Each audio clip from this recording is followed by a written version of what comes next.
तकरीबन 1 साल उससे कम का ज़माना गुजरा था। मेरे आका अलैहिस्सलातु वस्सलाम ने निशानदही तो फरमा दी थी, अब जो फातिमा की शिकम से बच्चा पैदा होगा अल्लाह ताला उसके ज़रिए से मेरे दीन को तक़वियत अता फरमाएगा। हुजूर ने फरमाया था, अब जो बच्चा पैदा होगा ना, अल्लाह मेरे दीन को उसके जरिए से तक़वियत अता करेगा। हुजूर की बारगाह सजी हुई है, सरकार की मुक़द्दस चची नाम है हजरत उम्मुल फज़ल। क्या नाम है बोलें आप, जोर से बोल लें जरा। हाँ, बस 10 मिनट बर्दाश्त करो, उसके बाद इंशाअल्लाह लुत्फ आएगा। हजरत उम्मुल फज़ल मुस्तफ़ा की बारगाह में हाजिर हुई और हाजिर होने के बाद अर्ज करने लगी, या रसूल अल्लाह, आज बड़ा मामला अजीब है। हुजूर ने फरमाया, क्या बात है मेरी चची, कैसी घबराई हुई नजर आती हो। अर्ज करने लगी, या रसूल अल्लाह, जब मैं रात को सोई ना तो मैंने बड़ा अजीब व गरीब ख्वाब देखा है। चची जान, क्या ख्वाब देखा, जरा बयान तो करो, मैं ताबीर बता देता हूँ। कहने लगी, नहीं आका, हिम्मत ही नहीं हो रही है बयान करने की। मेरे हुजूर फरमाने लगे, चची बयान तो करो ना, मैं तो देखूं कितना भयानक है, कितना खतरनाक है।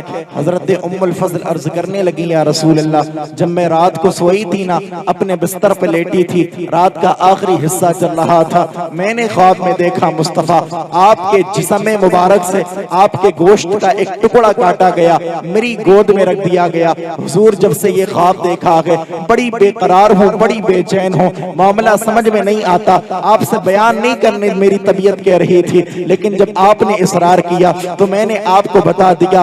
अब मेरे हुजूर फरमाने लगे, चची आप घबरा क्यों रही है, आप परेशान क्यों हो रही हैं। कहा, आका इतना भयानक ख्वाब मैंने देख लिया, आपके गोश्त को काट करके मेरी गोद में रख दिया गया, मैं घबराऊं कैसे ना, परेशान कैसे ना हो। मेरे मुस्तफा ने फरमाया, चची असल बात ये है, आपके ख्वाब की ताबीर ये है, आप घबराना बंद करें, परेशान होना बंद करें। खुदा की कसम, आपकी गोद में जो ख्वाब में मेरे गोश्त का टुकड़ा काट करके किसी ने रखा था, इसकी ताबीर ये है, अनकरीब फातिमा के मकान पर एक बेटा पैदा होने वाला है, और जैसे कि वो बच्चा जन्म लेगा आप फातिमा के करीब में होंगी, और उस बच्चे को सबसे पहले अगर किसी की गोद में दिया जाएगा तो चची तुम्हारी गोद होगी। और तारीख बताती है, आका इमाम हुसैन की जब पैदाइश हुई है, आपकी पैदाइश होने के बाद सरकार इमाम हुसैन को किसी की गोद में अगर सबसे पहले दिया गया था तो वो मुस्तफा की चची उम्मुल फज़ल की गोद थी,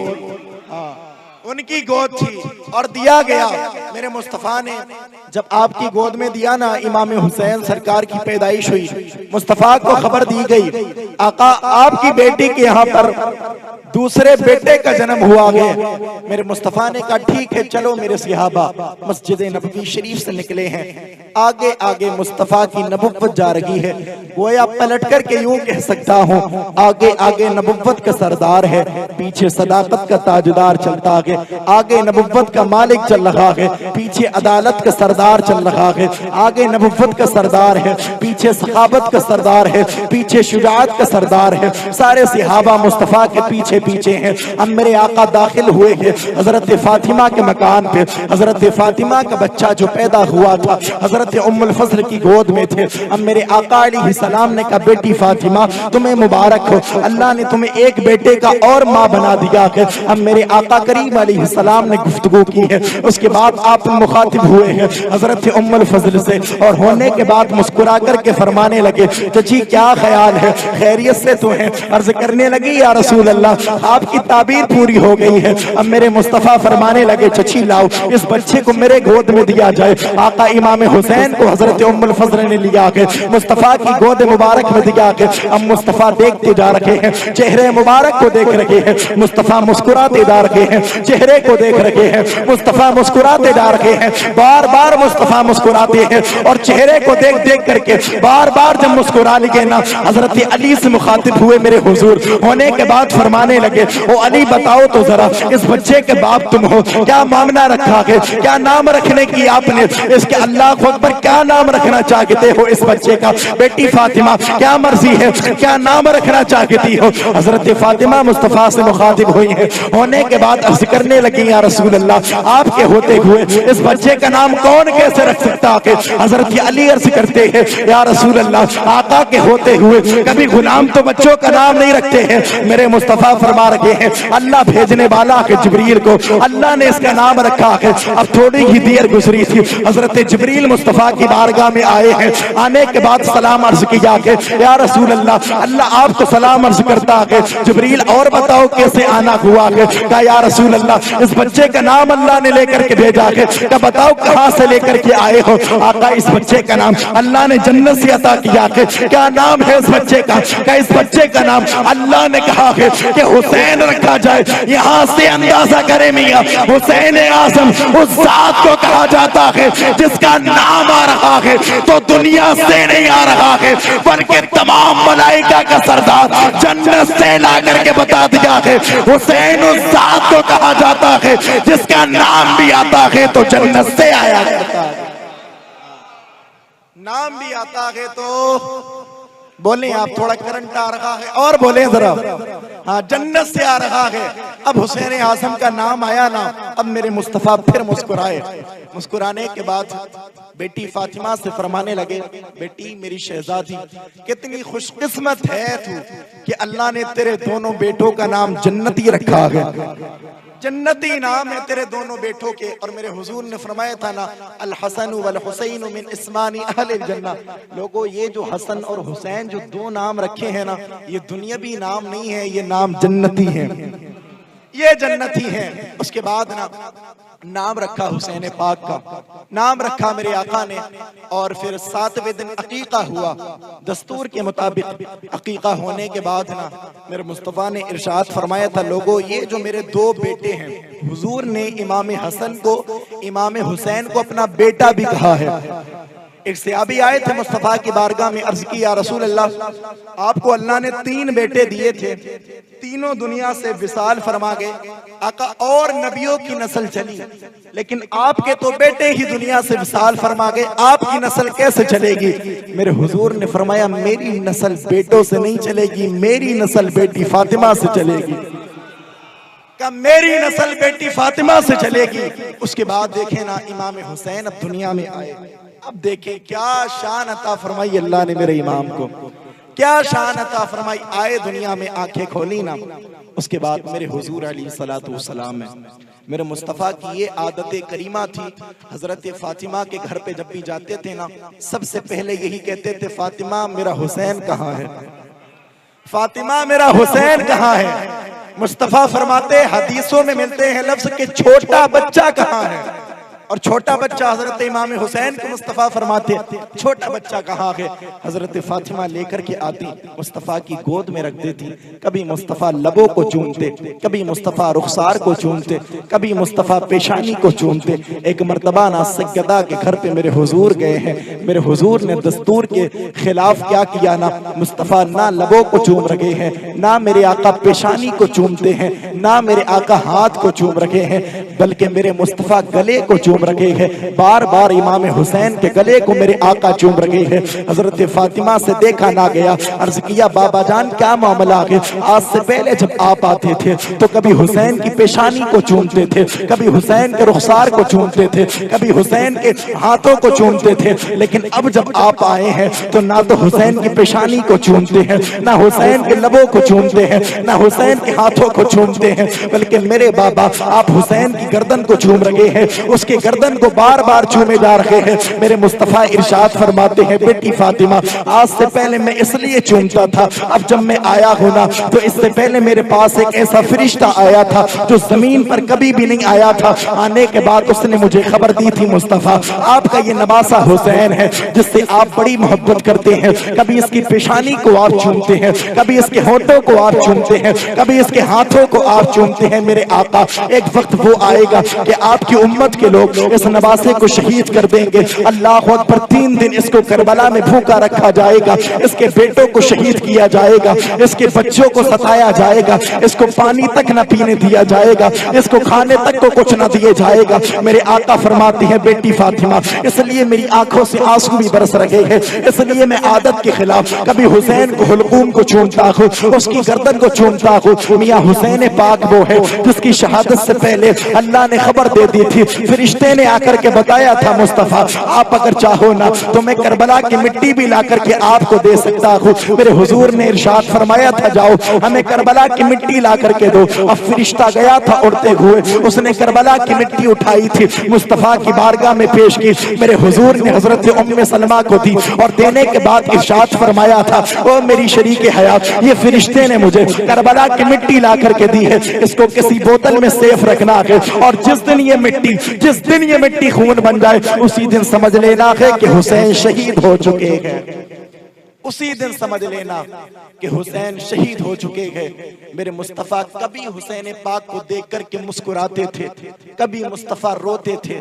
पूछा गया ना तो मुस्तफा यही फरमाते थे मैं मुस्कुराता इसलिए हूं कि मेरा बेटा बड़ा हसीन है। क्या मुस्तफा फिर रोते क्यों हैं? फरमाने लगे रोता इसलिए हूं कि इसको जालिम कत्ल कर देंगे, शहीद कर देंगे। मेरे मुस्तफा का ये दस्तूर था। लेकिन बात जरा सुने, इस पर इंशाअल्लाह आगे चल कर के बात होगी। अब जरा सुने, यही हुसैन है, यही हुसैन, उम्र सिर्फ 6 साल है। कितनी बोले आप? मुस्कुरा करके बोले जरा। 6 साल की उम्र है, मस्जिद नबवी शरीफ है, मिंबर सजा हुआ है, मुस्तफा खतीब की हैसियत से मिंबर पे तशरीफ फरमा गए। मिंबर पे कौन तशरीफ फरमा है? जिससे साहिबे मिंबर व मेहराब कहा जाता है। अब हजरत इमाम हुसैन की उम्र 6 साल थी ना, तो दस्तूर आपका ये था, तरीका ये था कि बच्चों के साथ खेलते खेलते मस्जिद नबवी शरीफ के अंदर आ जाते और आने के बाद जब अपने नाना को देखते ना तो बहुत तेजी से भाग लगा देते, बहुत तेजी से।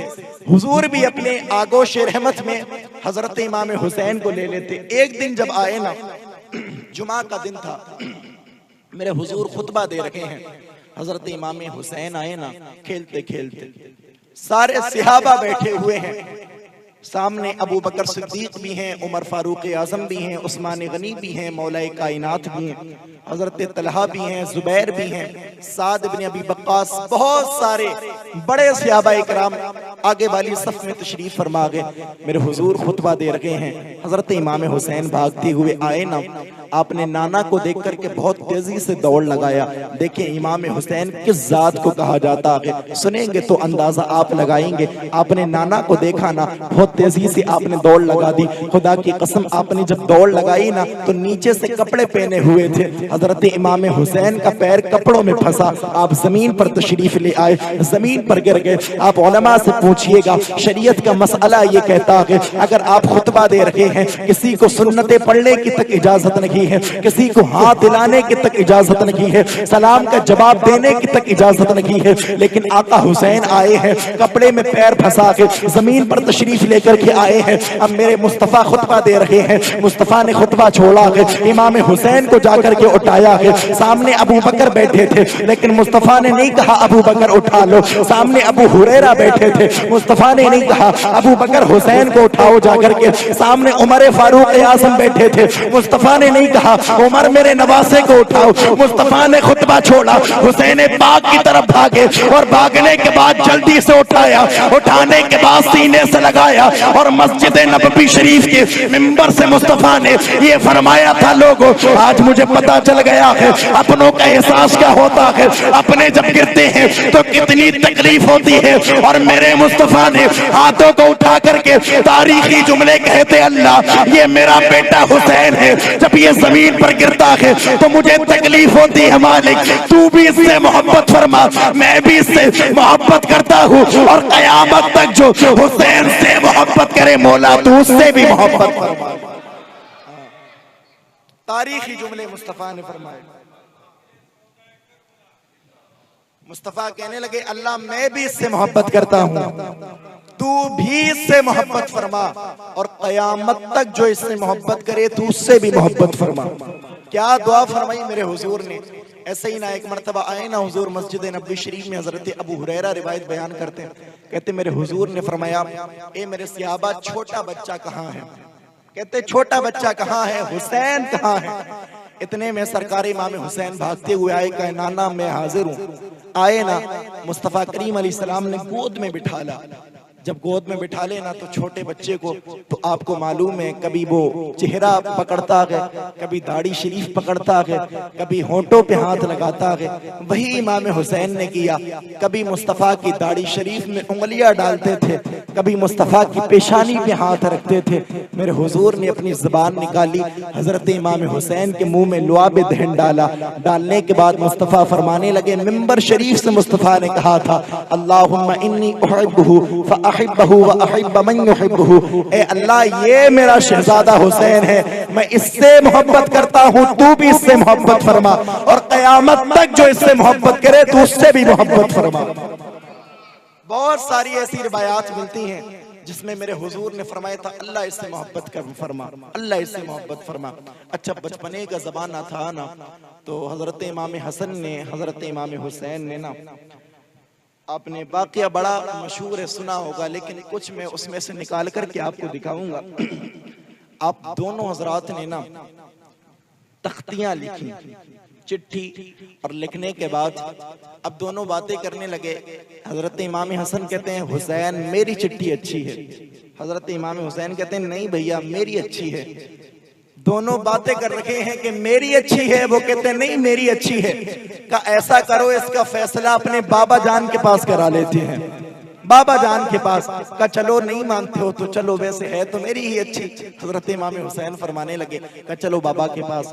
अब दोनों ही भाई इकट्ठा हुए ना, इकट्ठा होने के बाद हजरत अली के पास गए, और जाने के बाद कहने लगे, बाबा मैंने तख्ती लिखी है, हसन की अच्छी बताता हूँ तो हुसैन को तकलीफ होगी, हुसैन की अच्छी बताता हूँ तो हसन को तकलीफ होगी।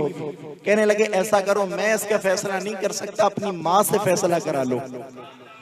का अपनी माँ से फैसला कराओ। दोनों भाई उठे हैं, उठने के बाद खातून जन्नत की बारगाह में, माँ तख्ती लिखी है हम दोनों ने।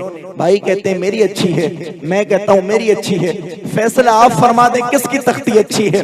हजरत फातिमा ने कहा, बाबा के पास नहीं गए थे? कहा गए तो थे, लेकिन उन्होंने इनकार कर दिया फैसला करने से, आप फैसला फरमा दें।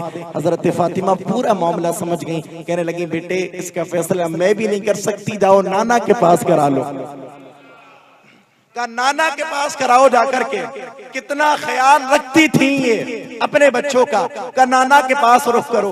अब दोनों ने कहा, क्या मामला है? इतने बड़े फैसल का नाम अली मुर्तजा है कि बड़े बड़े फैसलों को ये किया करते हैं, लेकिन हमारा फैसला नहीं करते, चलो नाना के पास चलते हैं। अब दोनों ने उठाई, गए हुजूर की बारगाह में। मेरे हुजूर से अर्ज करने लगे, दोनों शहजादे, नाना जान हमने तख्ती लिखी है, अब फैसला करें ना किसकी अच्छी है। मेरे हुजूर ने कहा, बाबा के पास गए थे बेटो? कहा गए थे हुजूर। का माँ के पास? का उनके पास भी गए। का क्या हुआ?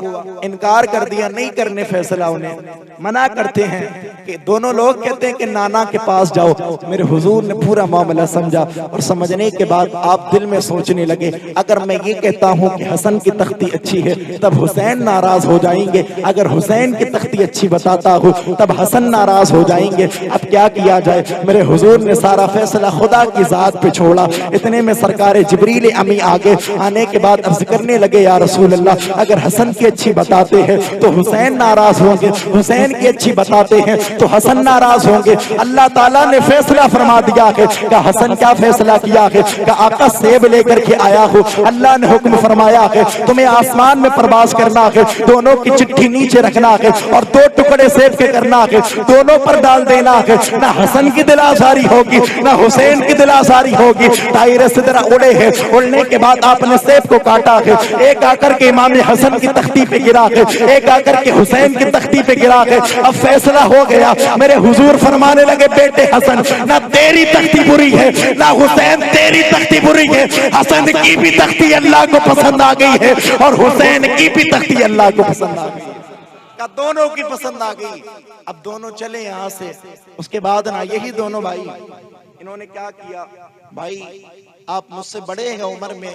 हजरत इमाम हसन कह रहे हैं हजरत इमाम हुसैन हसन से, कहते भाई आप उम्र में मुझसे बड़े हैं लेकिन ताकत में मुझसे बड़े नहीं हैं। क्या बातें होती थी भाइयों के दरमियान, क्या बातें। हम भी अपने आप गौर करें कि हमारा भाई कोई नाराज तो नहीं, अगर हो तो मना ले इमाम हुसैन के सदके। बातें हो रही हैं, इमाम हुसैन अर्ज कर रहे हैं बड़े भैया से, कहते भाई आप उम्र में तो बड़े जरूर हैं लेकिन ताकत में मुझसे बड़े नहीं है। कहा ऐसा कैसे हो सकता है, जिस माँ का दूध तूने पिया है उसी का तो मैंने पिया है, जिस बाप का बेटा तू है उसी का तो मैं हूँ, फिर मेरे अंदर कम ताकत कैसे। कहा अच्छा ऐसा करो कुश्ती कर लो। का कुश्ती करके देख लो किसके अंदर ताकत ज्यादा है। कितनी मजे की बात, कितनी प्यार की बात है कि नहीं। लड़ने लगे दोनों भाई, कुश्ती करने लगे ना, हम अपनी जबान में कहें तो पहलवानी होने लगी। होने के बाद मेरे आका अलैहिस्सलाम भी आ गए, सैयदा फातिमा भी आ गई, मौलाए कायनात भी आ गए। तीनों हजरात टिकटिकी बांध के देखने लगे। हजरत इमाम हसन हजरत इमाम हुसैन के दरमियान में कुश्ती हो रही है। अब मेरे आका देखते रहे। हजरत इमाम हसन से मुखातिब हुए, होने के बाद फरमाने लगे हसन हुसैन को इस तरह से पकड़ो, हुसैन को इस तरह से उठाओ, इस तरह से पटक दो। हजरत फातिमा देखती रही कि बड़ा हसन है लेकिन मुस्तफा फिर भी बड़े का साथ दे रहे हैं। अब से पहले तो मेरे आका हमेशा इमाम हुसैन का साथ देते थे, आज हसन की तरफ से क्यों बोल रहे हैं। आपसे जब नहीं रहा गया ना, अपने बाबा से अर्ज करने लगे या रसूल अल्लाह, अब से पहले आप हुसैन के साइड से बोलते थे लेकिन अब हसन से फरमा रहे हैं इस तरह से पकड़ो, इस तरह से पटक दो, इस तरह से पकड़ो, इस तरह से दांव मारो, क्या मामला है। अब मेरे मुस्तफा फरमाने लगे बेटी फातिमा तूने सिक्के का एक रुख देखा के, तूने सिर्फ ये देखा कि मैं हसन से कहता हूँ इस तरह से पकड़ो, इस तरह से पटक दो। हुसैन इतनी शान वाला है कि हुसैन को दांव बताने वाला कोई इंसान नहीं है बल्कि सिदरा से फरिश्तों का सरदार आया हुआ है।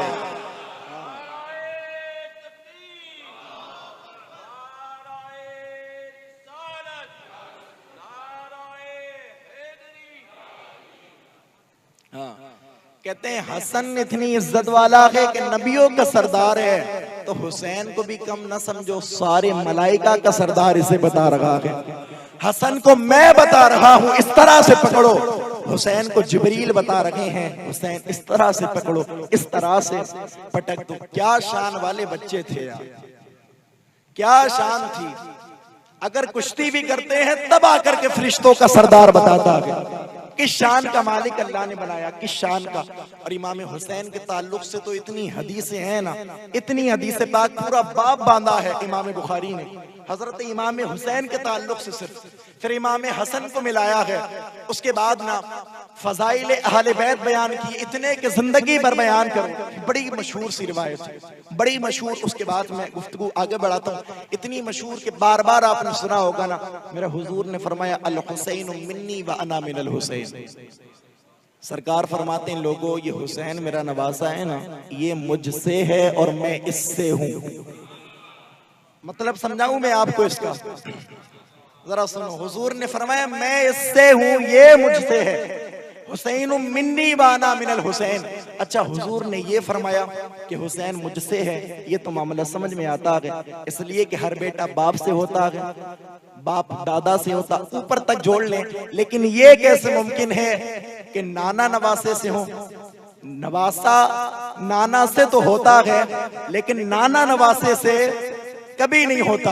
फिर हुजूर ने क्यों फरमाया मेरे आका ने कि हुसैन मुझसे है और मैं हुसैन से हूँ। इसका मतलब ये है हुजूर बता रहे हैं लोगों हुसैन से इतना कुर्ब हासिल है मुझे और हुसैन को इतना कुर्ब हासिल है मुझसे कि हुसैन का जिक्र मेरा जिक्र है, हुसैन का नाम लेना मेरा नाम लेना है, हुसैन को नाराज करना मुझे नाराज करना है, हुसैन की दिलासारी करना मेरी दिलासारी करना है। हुसैन उस जात को कहा जाता है अगर कोई हुसैन का नाम लेता है, हुजूर फरमाते हैं गोया उसने मेरा नाम ले लिया है। अगर किसी ने हुसैन को राजी किया है गोया उसने मुझे राजी कर दिया है, अगर किसी ने हुसैन को नाराज किया है गोया उसने मुझे नाराज कर दिया है। और मेरे आका ने हजरत इमाम हुसैन को कांधों पर बिठाल करके फरमाया था मन अहब्बल्लाहु हुसैना, ए लोगों जिसने हुसैन से मोहब्बत की गोया उसने अल्लाह से मोहब्बत की।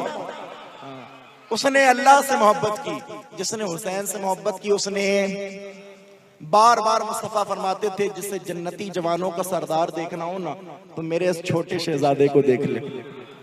इस छोटे शहजादे को, वो जात सैयदना इमाम हुसैन की। उसके बाद देखें ना, जब जवानी की दहलीज पे आपने कदम रखा ना, अगर मैं इसी पर बात करूं तो वक्त बहुत हो सकता है, मुझे बहुत आगे जाना है। अभी आपको सैर कराना है कूफा तक की, है कि नहीं। उसके बाद ना जब जवानी की दहलीज पे कदम रखा, खलीफा उस वक्त उमर फारूक आजम थे। कौन? उमर फारूक आजम। ईरान के बादशाह से एक जंग हुई, तो जब जंग हुई ना, मुसलमानों से जंग किए तो टिक नहीं पाए, और फिर उमर फारूक आजम के दौर में कैसे टिक सकता था। हाँ, वो उमर जिसके आदा पिशेदा सकर उस खुदा दोस्त हजरत पे लाखों सलाम। जंग हुई ना तो ईरान का बादशाह जो साथ में खवातीन भी थी ना, उनको भी छोड़ करके वो लोग भाग गए। एक उसमें बादशाह की बेटी थी जो सर से लेकर के पैर तक जेवरों में पूरी लदापत थी, हमारी जबान में कहो ना तो पूरी ऊपर से नीचे तक जेबर ही जेबर थे। जब उसको कैद किया गया ना, और जंग में होता भी यही था, जो लोग हार जाते थे या भाग जाते थे उनके सारे जो मर्द हजरात होते थे उनको गुलाम बना लिया जाता था, और जो खवातीन होती थी उनको बांदी खादिमा बना लिया जाता। जब उस बादशाह की बेटी को खादिमा बनाया गया ना, बांदी बनाया गया, हजरत उमर फारूक आजम ने देखा वो कुछ बोल रही है बहुत तेजी के साथ, वो ईरानी जबान में बोल रही थी। आपने गुलाम को हुक्म दिया कि जाओ सुनकर के आओ ये क्या बोलती है। तो एक गए ना जो जानते थे ईरानी जबान, उन्होंने सुना तो वो कह रही थी, कैसे बुज़दिल थे हमारे ईरान के लोग, कैसे बुज़दिल था ये मेरा बाप। जब जंग करना नहीं आती तो मुसलमानों से जंग करने क्यों आए थे, हमें छोड़ करके भाग गए। उमर फारूक आजम ने इतनी बातों को सुना ना सहाबी की जबान से, का ये कह रही है, तो आपने उसके कैरेक्टर का अंदाजा लगा लिया कि हाँ लड़की बाहया है, का लड़की बाहया है, बा पर्दा है। ऐसा करो जैसे ये बादशाह की बेटी है, कोई इसी के लिए लड़का तलाश कर लेते हैं। लड़का तलाश करते एक आए, आने के बाद कहने लगे, या अमीरुल मोमिनीन आप कर लेना निकाह, आप तो अमीरुल मोमिनीन है, मुसलमानों के बादशाह हैं। तो हजरत उमर फरमाने लगे, नहीं मैं नहीं करता, ये बादशाह की बेटी है, कोई इसी के लायक कोई लड़का होना चाहिए। कहा इसके लिए लड़का कहाँ से ढूंढोगे? कहा है ना मेरे नबी का नवासा। बोले आप भी जरा, का है ना मेरे नबी का नवासा। क्या किसकी बात करते हैं? का हुसैन की बात करता हूँ। खुदा की कसम मौलाए कायनात की बारगाह में एक खादिम गया, जाने के बाद कहने लगा, अली आपके बेटे से उमर फारूक आजम ईरान के बादशाह की बेटी का निकाह करना चाहते हैं। का अमीरुल मोमिनीन खुद नहीं करते हैं? का नहीं, आपके बेटे के लिए कहा है, उन्होंने फैसला कर दिया है। हजरत अली फरमाने लगे, जब फैसला उमर ने किया है तो अच्छा की फैसला किया होगा, जिसमें उमर की रजा है उसमें हमारी भी रजा है। जाओ जाकर के हुसैन से पूछ लो। अब इमाम हुसैन को बुलाया गया, हजरत उमर फारूक आजम के दरबार में बैठे हुए हैं हजरत इमाम हुसैन, और बुलाने के बाद अमीरुल मोमिनीन फरमाने लगे, हुसैन तुम्हारा निकाह करना चाहते हैं। का हुजूर किससे करना चाहते हो? का ईरान की शहजादी है, बादशाह की बेटी है, बड़ी दीनदार घराने की लगती है, अल्लाह पर उसको कैदी बना लिया गया था, लेकिन वो कहती है कि कैसे ये हमारे बादशाह थे जो हमें छोड़ करके चले गए थे, हमने तो कभी अपने घर का आंगन तक नहीं देखा था। कि अगर आपका फैसला है, अल्लाह पर आप मुझसे शादी करना चाहते हैं, मुझसे निकाह करना चाहते हैं, तो जिसमें आपकी रजा है उसी में हुसैन की रजा है, जिस बात से आप राजी हैं उसी से हुसैन भी राजी है। अल्लाह पर हजरत उमर फारूक आजम ने ईरान की शहजादी का निकाह हजरत इमाम हुसैन से ये करके पूरी दुनिया को बताया था। उमर किसी के साथ किसी के हक को मारने नहीं आया है, बल्कि उमर ने ऐसा इंसाफ किया था कि कयामत तक याद रखा जाएगा। और कहा था, बेटी तू शहजादे की बेटी है, तू ईरान के बादशाह की बेटी है, तो जिससे तेरा निकाह होने वाला है उसको आसान ना समझना, उसे किसी गरीब घर का बेटा ना समझना। इतनी शान वाला है वो, इतनी शान वाला कि तू सिर्फ दुनिया के बादशाह की बेटी है, और वो इतनी शान वाला है कि दुनिया और आखिरत में जिसके नाना की चलती है उसी के नवासे को हुसैन कहा। उसी के नवासे को हुसैन कहा जाता। आपने निकाह किया, इमाम हुसैन का निकाह हुआ, उन्हीं का नाम था हजरत शहरबानो। और हजरत उमर ने तारीखी जुमला इरशाद फरमाया था, आपने फरमाया हुसैन इससे निकाह कर लो, इसलिए कि मैं इसकी पेशानी में ऐसा नूर देख रहा हूँ, ऐसा नूर देख रहा हूँ कि एक बेटा पैदा होगा जिससे तुम्हारी पूरी नस्ल आगे बढ़ेगी, पूरी नस्ल। और उन्हीं को बीमार ज़ैनुल आबिदीन हजरत इमाम ज़ैनुल आबिदीन सैयद सज्जाद कहा जाता है का ऐसा होगा। और फिर सादात की नस्ल वहां से हुसैनी सादात की आगे बढ़ी थी ना। जब निकाह हुआ उसके बाद इतने अजीम थे मेरे हुसैन कि बचपने में नाना उठा करके कांधों पे चलते थे। जन्नती जवान किसी को देखना हो तो हुसैन को देख ले, लेकिन खुदा की कसम ये दुनिया बड़ी बेवफा है।